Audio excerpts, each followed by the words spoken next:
27F, need some outside perspective on a situation that's been eating away at me for months.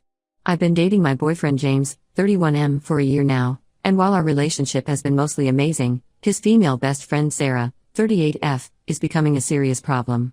I want to know if I'm overreacting or if my concerns are valid. I met James at a mutual friend's birthday party last year. We hit it off immediately and started dating within a few weeks. He was everything I wanted: kind, funny, successful, and seemingly honest about everything. He told me early on that he had a close female best friend, Sarah, who was an important part of his life.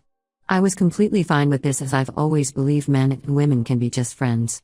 When I first met Sarah at a house party she hosted, she seemed wonderful. She was welcoming, funny, and went out of her way to make me feel included in their friend group.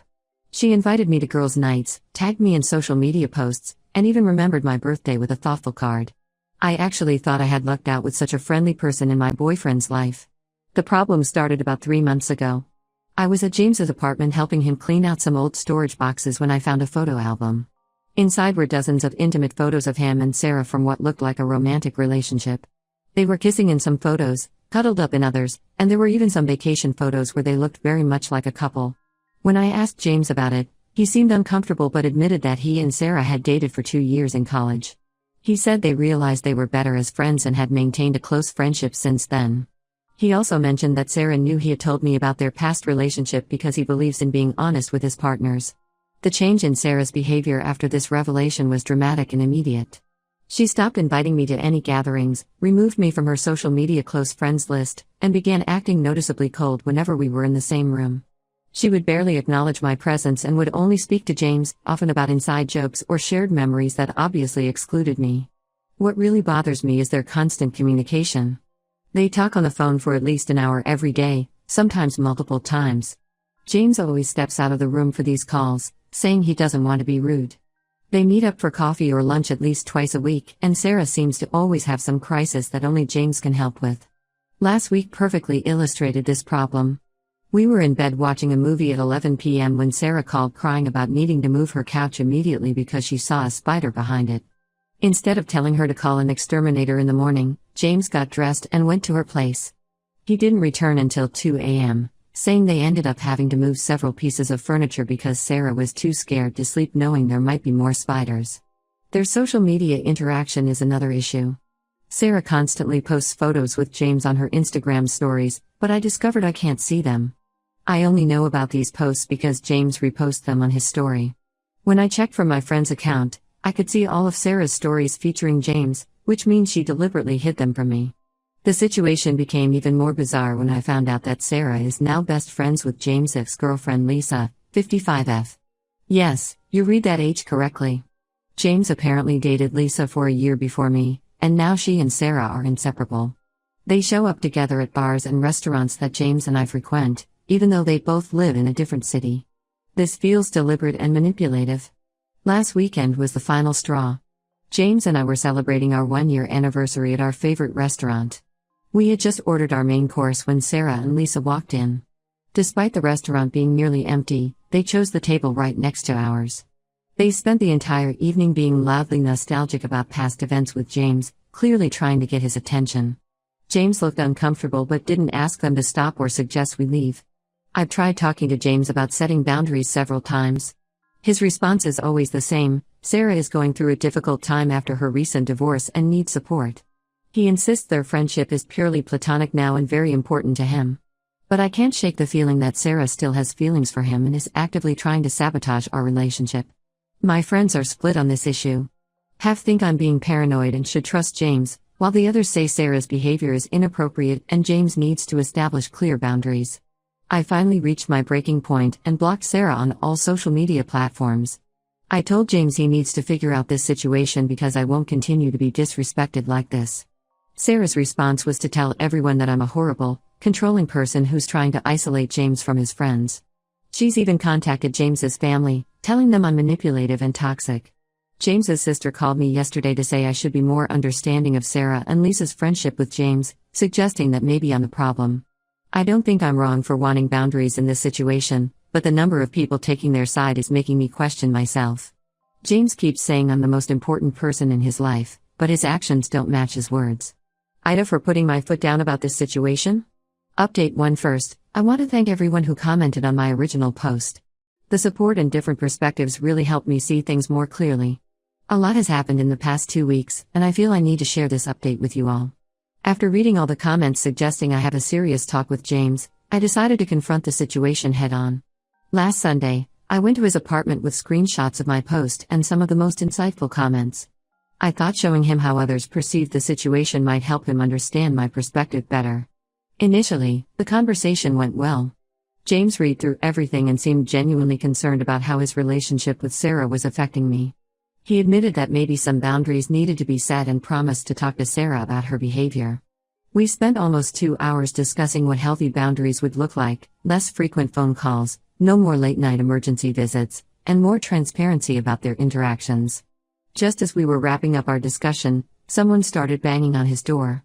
It was Sarah, clearly drunk and extremely emotional. She pushed past me into the apartment, mascara running down her face, demanding to know why James wasn't answering her calls. She had apparently been trying to reach him during our conversation. What happened next felt like a scene from a bad movie. Sarah started crying, saying I was trying to destroy years of friendship. Then, in her drunken state, she let something slip that changed everything. She looked at James and said, "I won't let her ruin what we have. Tell her about last week, tell her about all the weeks." James's face went completely white. Sarah started laughing through her tears and turned to me. That's when she dropped the bomb. She and James had been sleeping together throughout my entire relationship with him. All those emergency calls, coffee meetings, and lunch dates were just excuses to meet up. When I looked at James, he didn't even try to deny it. Instead, he started explaining how it wasn't what I thought. According to him, he and Sarah had this physical arrangement for years, even before he met me. He tried to convince me that it wasn't serious, that he had real feelings for me, and Sarah was just a habit he hadn't broken. Sarah seemed to enjoy watching my world crumble.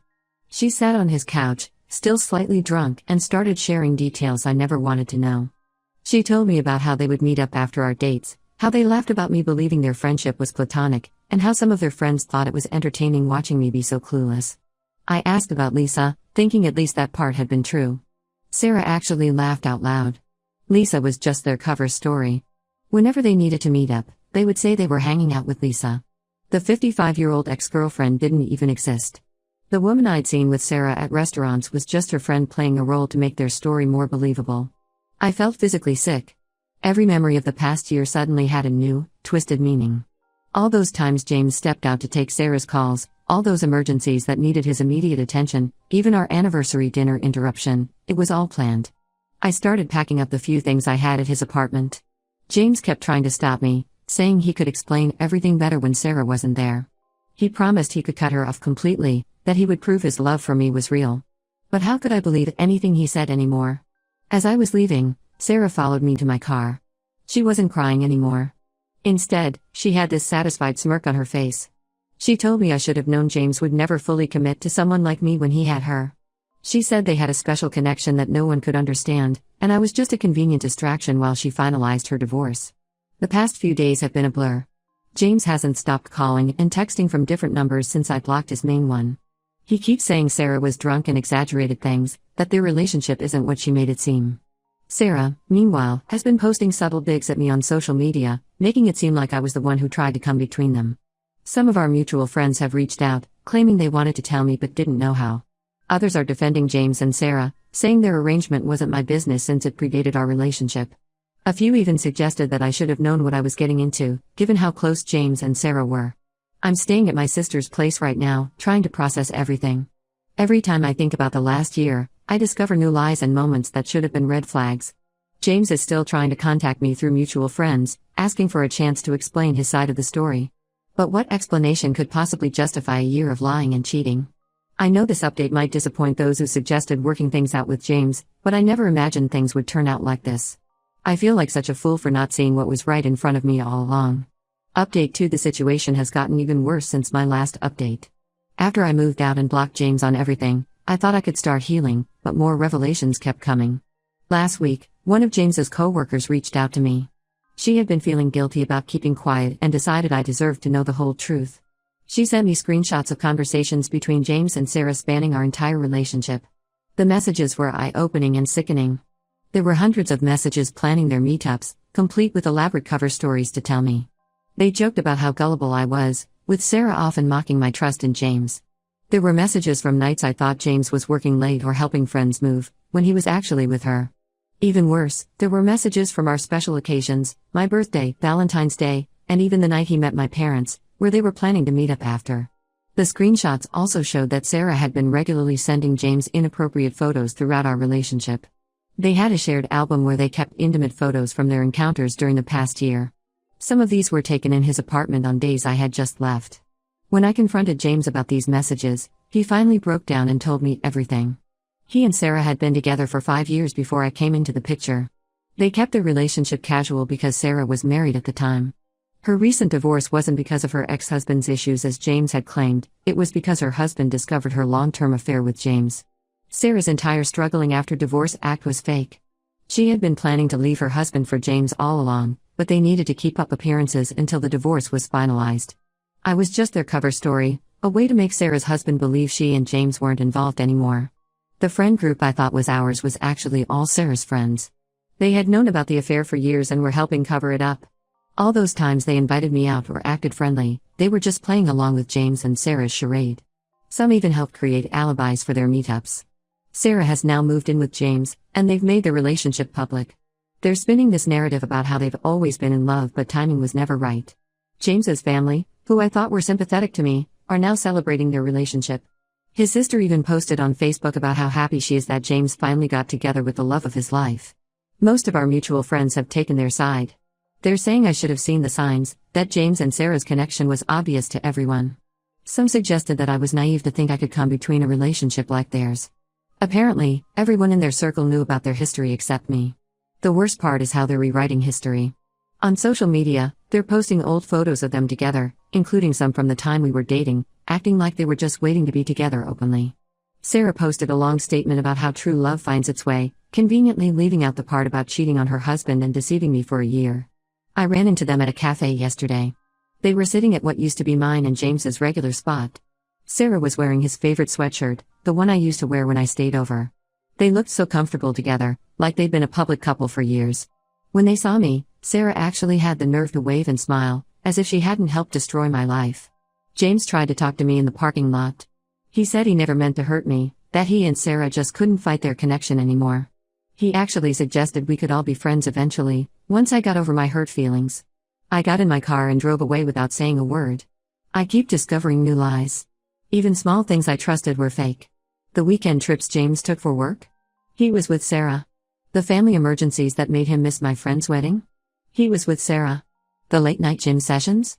Sarah again. Our entire relationship was built on lies, and everyone around me knew except me. I feel like I lived in some alternate reality for a year while everyone else watched and laughed. Update 3. It's been 6 months since everything happened, and I'm finally ready to share this last update. A lot has changed since my last post, and I think this will be my final update as I've started a new chapter in my life. I moved to a different city 3 months ago. Staying in the same town became unbearable, especially after James and Sarah got engaged last month. They're all over social media, portraying their relationship as some epic love story that overcame all obstacles. Sarah even had a photo shoot titled "When Friendship Turns to Forever Love," completely erasing the fact that they cheated and lied for years. 2 weeks ago, I received an unexpected message from Sarah's ex-husband, Mark. He found me through mutual connections and wanted to talk. We met for coffee, and he shared his side of the story. Apparently, James and Sarah had been doing this for years, dating other people as covers while maintaining their relationship. Mark told me about the 3 other women before me who had unknowingly played the role I did. Each time, the pattern was the same. James would date someone new, Sarah would pretend to be the supportive best friend, and they'd continue their relationship in secret. When Sarah's divorce was finalized or when they got bored, they'd reveal everything and move on to their next victim. Mark apologized for not warning me when he had the chance. He had seen me with James at a restaurant once and recognized the situation, but he was still too angry and hurt to get involved. He shared screenshots of conversations between Sarah and her friends from when she was still married, joking about their various cover relationships and how long they would keep up each charade. The engagement announcement was particularly hard to stomach. They did a huge social media reveal, complete with professional photos, and a long post about how they were finally ready to stop pretending to be just friends. James's family flooded the comments with messages about how they always knew Sarah was the one for him. These are the same people who used to tell me how happy they were that James had found someone like me. I've cut off everyone who knew about their affair and didn't warn me. This includes several people I considered close friends. One of them reached out recently to apologize, saying she felt guilty for participating in their deception. She revealed that they used to have group chats where they coordinated their stories to help James and Sarah maintain their lies. The hardest part has been rebuilding my ability to trust. Every time I think about going on a date or meeting someone new, I remember how easily I was fooled. How an entire group of people could look me in the eye and lie for months. The thought that there might be another Sarah in someone else's life, pretending to be just a friend while secretly waiting for their chance, makes me hesitant to open up. But I'm focusing on myself now. I got a great job offer in my new city, joined some hobby groups, and am slowly building a new circle of friends, people who have no connection to my past life. Sometimes I still get angry thinking about how they fooled me, but those moments are becoming less frequent. James still tries to reach out occasionally through new numbers or mutual acquaintances. His latest message was asking me to forgive and forget because he doesn't want any negativity around their wedding. I blocked each new number without responding. This will be my final update. Their story continues, but I'm no longer part of it. I've learned my lessons, painful as they were, and I'm ready to close this chapter of my life completely.